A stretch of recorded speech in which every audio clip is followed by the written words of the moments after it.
Now once you've got it all installed like that, turn the flywheel to make sure everything's smooth and there's no jam-ups.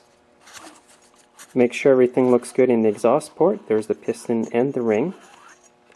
So everything looks good and it feels good. So now we can continue on. I start by reinstalling the muffler bolts. They simply go behind here. You basically just put the bolt like this and it's locked in there. Next, install your exhaust gasket.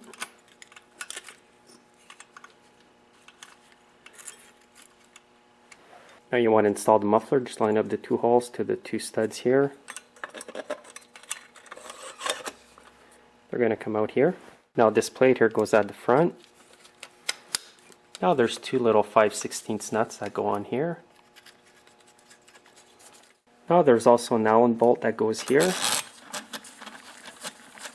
And this bolt also holds part of the plate here.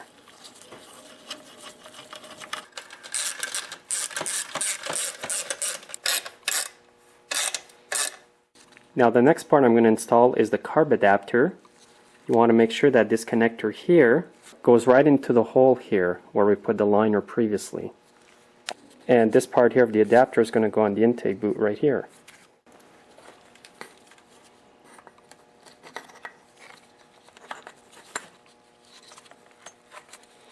Once you've got it in the intake boot, just push down and it should all fall into place. Once it's in place like that, you need to install an Allen bolt here. And there's one that goes down here as well.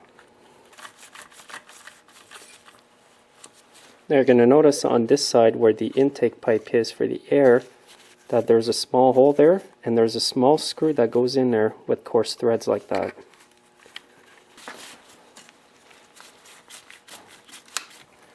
I'm going to start by reinstalling the carburetor. You want to make sure that the choke linkage lever is in there like this.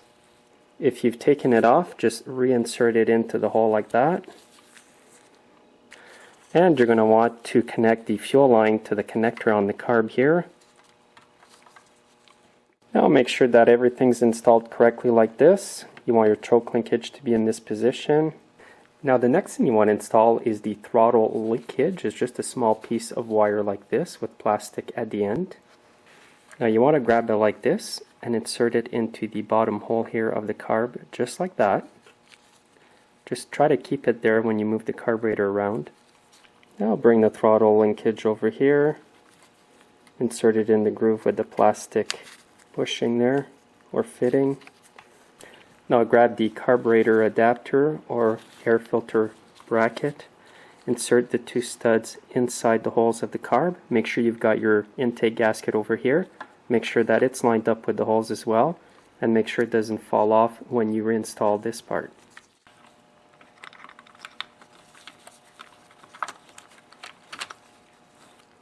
And the choke lever is going to go right into this bracket here. And now just line up the holes with the studs or the screws. And now tighten these up as soon as you can so nothing falls out of place. And tighten them up evenly so we don't have any air leaks.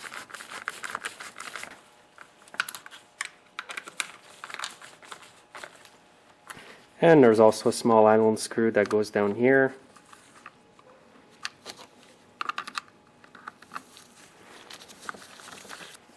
Now you want to make sure that the throttle lever works good. And if you see the mechanism move like that down here, then you know you've installed it properly. Now you also want to make sure that the choke knob is installed properly. If you pull it out, give it gas. If it goes back like that, you know you've installed it properly. Now you can install the air filter back on it. Just tighten up that screw.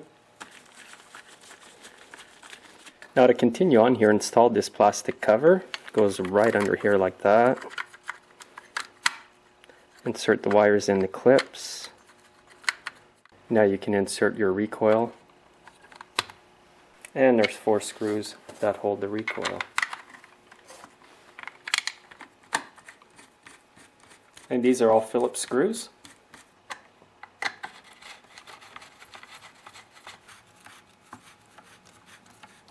Now I'm going to reinstall the handlebars, so grab them like this, insert them over the saw, turn the saw over like that, I'll insert one bolt over here on the side. Line this up over here and then install the bottom bolts.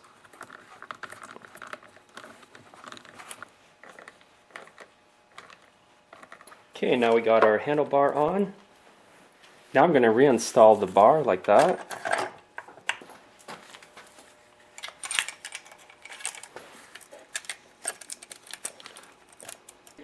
Make sure the adjustment pin is in the hole here of your bar.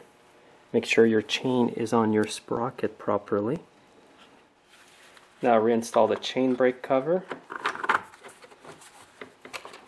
And there's two 1/2-inch nuts that go here.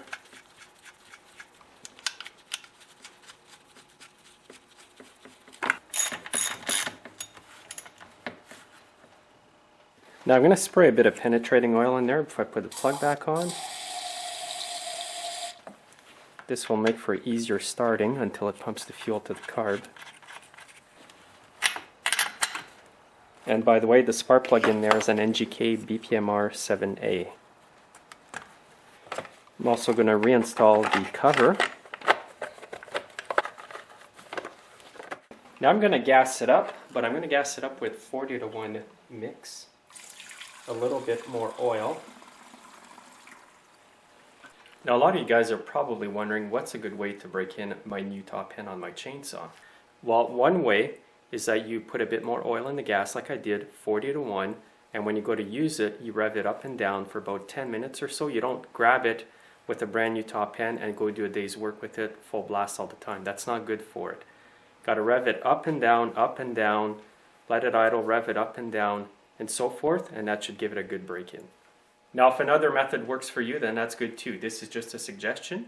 It came to me from a mechanic that's been doing it for much longer than I have, and he's always had good success with it. But be careful, put enough oil, run it a bit easy for the first day or so, and then you'll be fine. So now I'm kind of anxious to see if this is going to run good or not. I've got it fueled up, oiled up. Let's go try it out.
Good with that Chinese rebuild kit. I think we'll be happy with that.